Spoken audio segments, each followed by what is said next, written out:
This is going to be the Blood Furnace as a Blood Death Knight.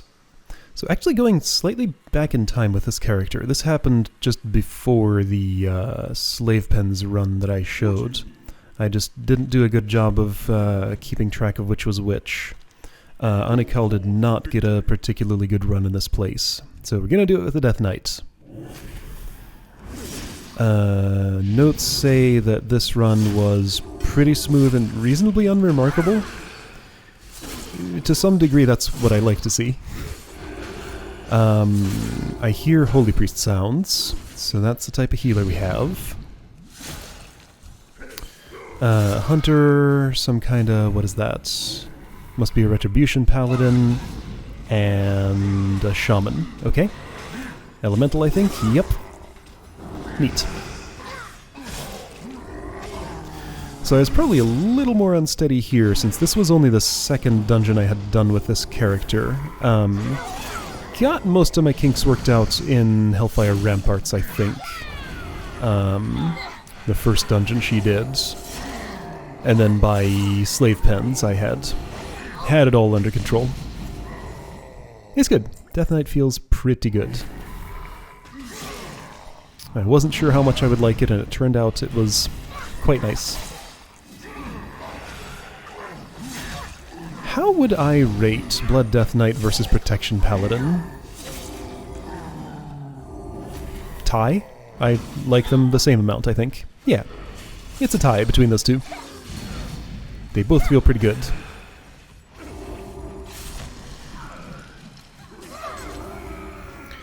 I like Warrior better, and now that I have spent some time with Brewmaster, that's probably like a three-way tie. Yeah, Brewmaster feels just as good as Blood Death Knight, feels just as good as Protection Paladin. And Druid's down below all the others. They all feel fine. It's just, if I'm going to be a tank, I want to be a warrior. If I'm not a warrior, I want to be anything but a druid. Don't know anything about Demon Hunters yet, so I don't know, maybe I would like Vengeance Demon Hunter, but I'm not currently playing one. Man, those Felork Blood Vials, it takes like 0 time to fill those out.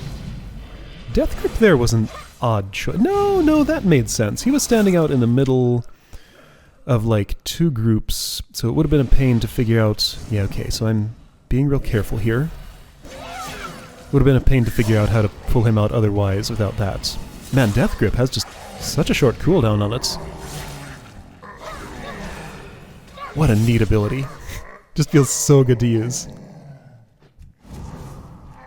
The place where I put it, I've been having some, like, keyboard input problems, because it's right next to Dark Command, my taunt on number 0. If it's all the way there on the right side of my number row, so usually I hit all my buttons with my left hand, because I need my right hand for my mouse. So I'm moving my left hand from the left side of the keyboard to the right side to hit Death Grip, and more often than not I'm finding myself hitting Death Grip and Dark Command at the same time. So I taunt, and I also... Oh neat, I just got Mind Freeze. Okay, didn't have that at 61, I do have it at 62. There's my interrupt. So more often than not, when I Death Grip I also taunt, which is silly and kind of a waste. Kind of like moving my hand a little differently to avoid that now, but... It is a little bit of an issue with stuff on the right side of my action bar. Sometimes on the World of Warcraft forums, I browse through topics started by people who talk about how they do key bindings, and like, there are a lot of things players do that are very different from how I do them. Like, most people I see do seem to use 1 to 5 on the number row, but people who post their, like, mice with lots of buttons a lot of the time, I notice. So they'll bind things to extra mouse buttons, or, like, other keys on the keyboard. Seems like not a lot of people who talk about it are comfortable reaching all the way across the number row the way that I am. And, you know, like I said, it sometimes causes me problems. But it's what I got used to first, and it's fine. I just have to be careful about it and, you know, put the most important abilities from 1 to 5. Yeah, 1 to 5 is the comfortable range. 6 is always where I put my interrupt. It's like just out of the comfortable range, but close enough that I can hit it pretty reliably. Then 7 and beyond needs to be for abilities that I'm not, you know, that I don't need to get to instantly. It can take just a tiny bit of delay to be sure I'm hitting the right key. Sometimes I can take my hand off my mouse and just use my right hand for, you know, 6 through equals on the keyboard. But, like, I need my mouse for looking around, for changing targeting sometimes if tab doesn't do it, because tab targeting is time-consuming sometimes. Oh right, this is one of those rooms full of mines on the ground. So Shadow Moon Technician can create dangerous explosions. So be careful. I'm not paying attention to this group on the right. I just walked in there without really noticing they were there. Fortunately, it worked out. A lot of explosions are going off here. Okay, this is a survival hunter. She's in here in melee range.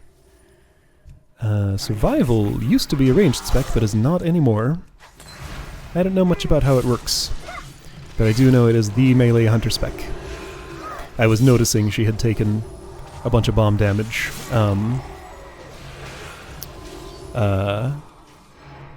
The two of us have chosen the same color palette for our characters.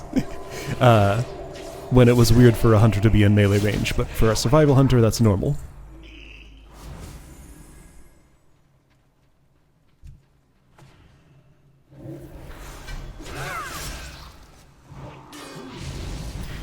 This place is pretty comfortable and straightforward as a tank. There's like not much to worry about. Is one kind of gauntlet later on that's... Oh, okay, so there are stealth Laughing Skull rogues there, sure.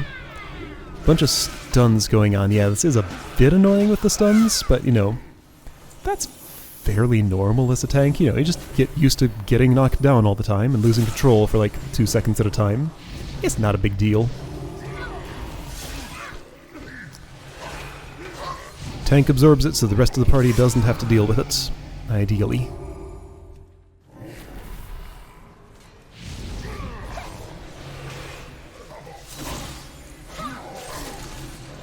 But like as far as routing, this place is all completely linear. There are no forks in the road at all. As far as coordinating the pulls and stuff, it's pretty friendly as far as the layout goes. These guys are patrolling, sure, but it's nothing too tough to deal with. It was a real good second dungeon for this character.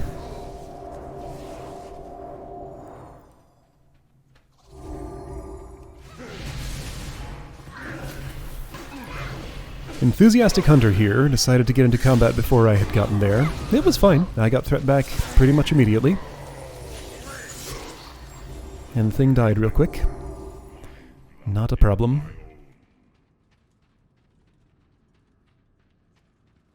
I don't like that when it happens over and over, but if it happens once or twice or during the course of a dungeon, it's not a problem at all.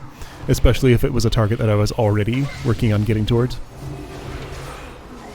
Have I been bothering to use Bag of Tricks at all? Maybe I hadn't worked that into my rotation yet. It is all the way over there on 9, so a bit of a reach to get to it. But it's a real good damage dealer. Heaviest damage spell that I have. Just has a long cooldown on it, that's all. Okay, I'm taking a lot of bombs. There are 3 on the ground right there. And so are other people. Yeah, okay, so... little bit of trouble with the proximity bombs. It says Shadow Moon Technician begins to arm the proximity bomb, but it's just... I see those things on the floor. It's never super clear to me, like, when they're armed and when they're not, and, like, what the range is.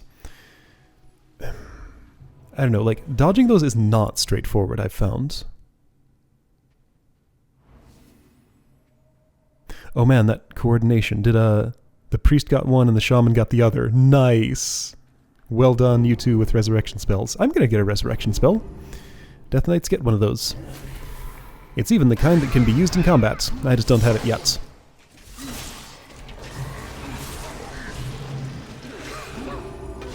Okay, I see the proximity bomb there.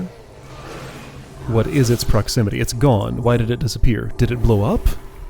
It makes such a tiny little explosion, but that tiny little explosion deals real heavy damage. I don't know, like, just... Okay, I saw that one go off. No, that was him throwing dynamite. It just doesn't read well. Like, those are hard to deal with, for whatever reason.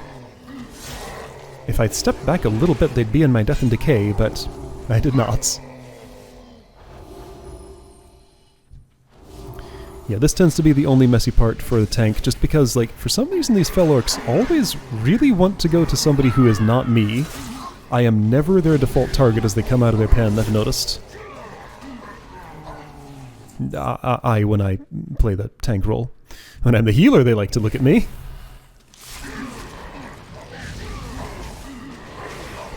I guess it's probably, well, yeah, that makes sense, because they enter combat just because they're scripted to, but in a way that's not from me having gotten their attention first. So I have to compete with their initial threat when they start, which will tend to be the healer if any kind of healing over time is happening, or, you know, any action at all from anyone will get their attention because their threat table would start at 0 there. Okay, Bragok. Immune to Death Grip, I think. The taunt portion of it works, but the movement portion does not. Doesn't do anything special other than having, like, basically no health and dies instantly. This is such a weird, like, little joke of a boss. I don't know why his health pool is so tiny. Like, no other boss has as little health as Bragok, I feel like. And doesn't drop anything. I couldn't even loot him. Weird. What a strange encounter that is.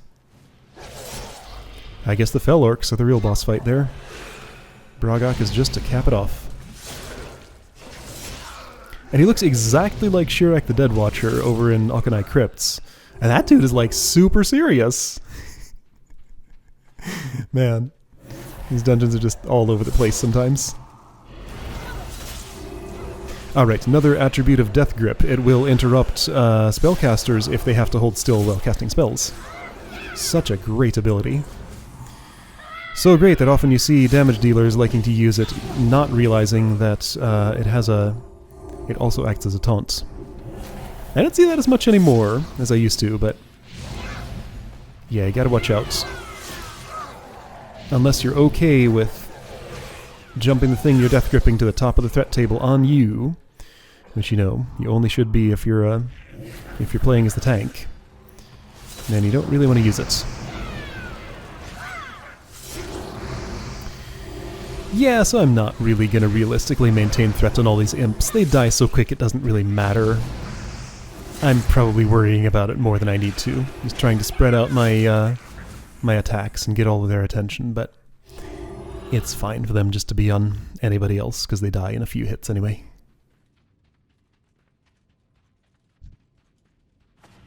Alright, last hallway. Now these are annoying. There was Bag of Tricks.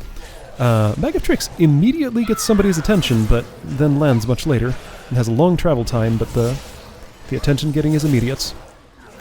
These are annoying and they ignore threat. Whoa, we got a high damage party here. Okay, those don't normally die that quick. Wow. Yeah, so these just attack whoever they feel like. I think they will respond to taunts for a moment, but, you know, you have to taunt them, like, all the time. See, his nameplate's already yellow. Not looking at me.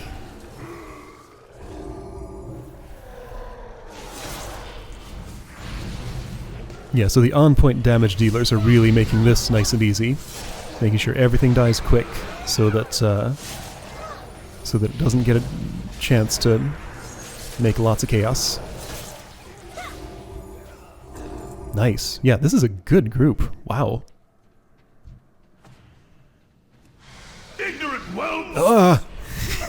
That's right. That's super loud. Playing 6 times at once voice clip. Or are there 5 of those? 1, 2, 3, 4, 5. It's 5. Okay.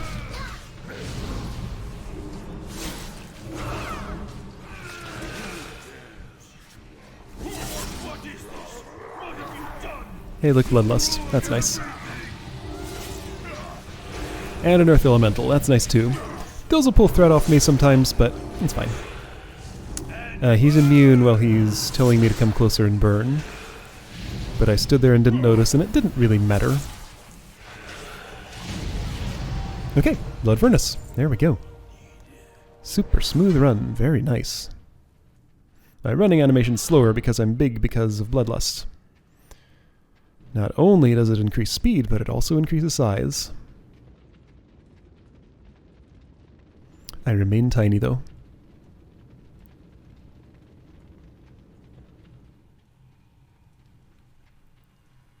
So that hallway doesn't like have a buff icon or anything, it just makes you fast. Just because you are in that area, you want to get back to the beginning of the dungeon quickly, it just does that. Oh man, I was ready to go. Alright, cool. Good run on Blood Furnace. See you next time.